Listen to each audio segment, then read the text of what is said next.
તમે જ્યારે નાની નાની વાત વિચારો છો ત્યારે તકલીફો પણ નાની નાની આવે છે. જે તકલીફો આવી અને જતી રહી એની ખબર નથી રહેતી. એ આમ રિઝલ્ટ મળશે, પણ થાય છે એવું કે આપણે બીજાના કહેવા મુજબ હાલી જઈએ. બીજા શું કહે છે, બીજાની રાય લેવા જઈએ, અથવા તો બીજા વ્યક્તિઓ આપણને જે કાંઈ પણ સલાહ આપતા હોય એ પ્રમાણે હાલવા જઈએ. અને પછી થાય કેવું, જ્યારે પણ આપણે ઊભા રહી જઈએ ને ત્યારે પછી વિચાર એવો કરીએ કે મને મગજમાં હતું આ રીતે, એમ મેં કર્યું હોત તો, એની જગ્યાએ મેં આ કર્યું હોત તો. કારણ કે જે આ પછી આપણને તો મગજમાં આવે ને, એ જિંદગીમાં ક્યારેય ન આવે. એના માટે હંમેશા લાસ્ટ નિર્ણય, છેલ્લો નિર્ણય આપણો પોતાનો હોવો જોઈએ કે જે કરવું છે એ મારે કરવું છે. મહેનત પણ મારે જ કરવાની છે, અને મહેનતની અંદર આવતી તકલીફો પણ મારી જ છે. જે કાંઈ પણ નિર્ણય લઉં છું એ હું જાતે લઉં છું. અને એનાથી કેવું થાય છે કે મનને એક તસલ્લી રહી છે કે જે કાંઈ થાય જોયું જાય. હાલો મિત્રો, નમસ્કાર. મિસ્ટર તબેલાવાલા. જેટલી મોટી તકલીફ, જેટલી મોટી સમસ્યા, રિઝલ્ટ પણ એટલું જ મોટું આવશે. અને હકીકતમાં જે કોઈ પણ વ્યક્તિઓએ છોડી દીધું, જે કોઈ પણ વ્યક્તિઓએ મૂકી દીધું, એ આમ ગણો તો એની તકલીફોનો છેલ્લો જ સ્ટેપ હોય છે. પણ જ્યારે પણ માણસ હિંમત હારી જાય છે, જ્યારે પણ માણસ હાર માની લે છે, ત્યારે છેલ્લો સ્ટેપ જ હોય છે.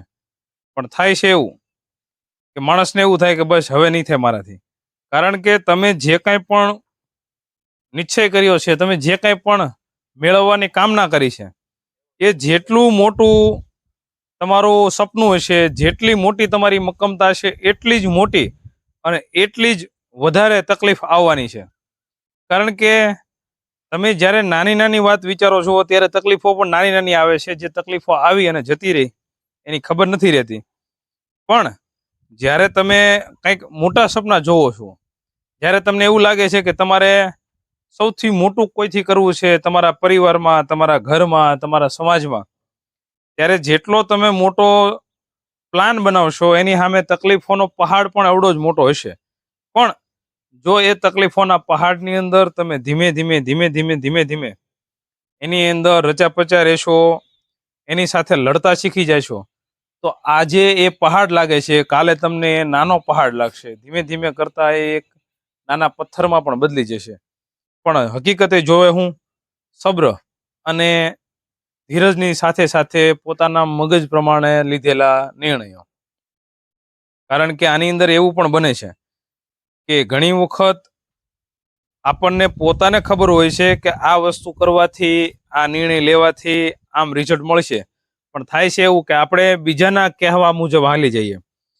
બીજા શું કહે છે, બીજાની રાય લેવા જઈએ, અથવા તો બીજા વ્યક્તિઓ આપણને જે કાંઈ પણ સલાહ આપતા હોય એ પ્રમાણે હાલવા જઈએ. અને પછી થાય કેવું, જ્યારે પણ આપણે ઊભા રહી જઈએ ને ત્યારે પછી વિચાર એવો કરીએ કે મને મગજમાં હતું આ રીતે, એમ મેં કર્યું હોત તો, એની જગ્યાએ મેં આ કર્યું હોત તો. કારણ કે જે આ પછી આપણને તો મગજમાં આવે ને, એ જિંદગીમાં ક્યારેય ન આવે.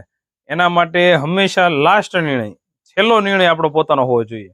કારણ કે જે કાંઈ પણ કરો, અથવા તો જે તમને સારું રિઝલ્ટ મળે કે ખરાબ, પણ એ રિઝલ્ટની પાછળનું એક જ રીઝન કે જે કાંઈ પણ છે, સારું કર્યું તો પણ મેં જ કર્યું, અને ખરાબ થયું છે તો પણ એ મારાથી જ થયું છે, આ નિર્ણય મારો જ હતો.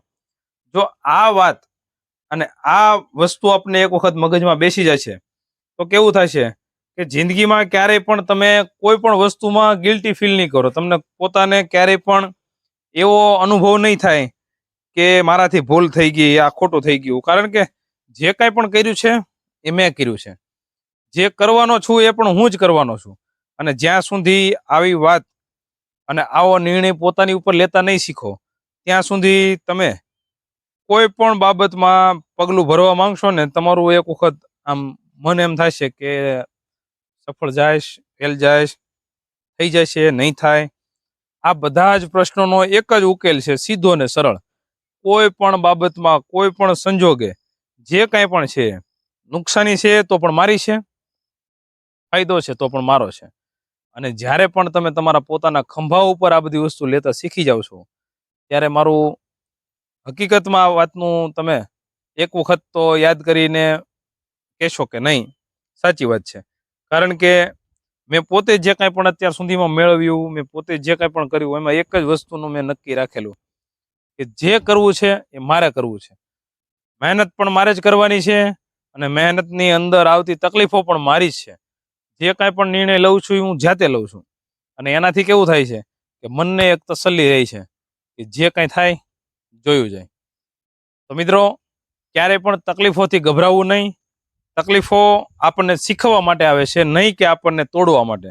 પણ હકીકતમાં થાય છે એવું કે આપણે એનાથી પાછા પગલાં લઈએ છીએ, જેના કારણે આપણને એ વાત અને એ તકલીફ મોટી લાગે છે.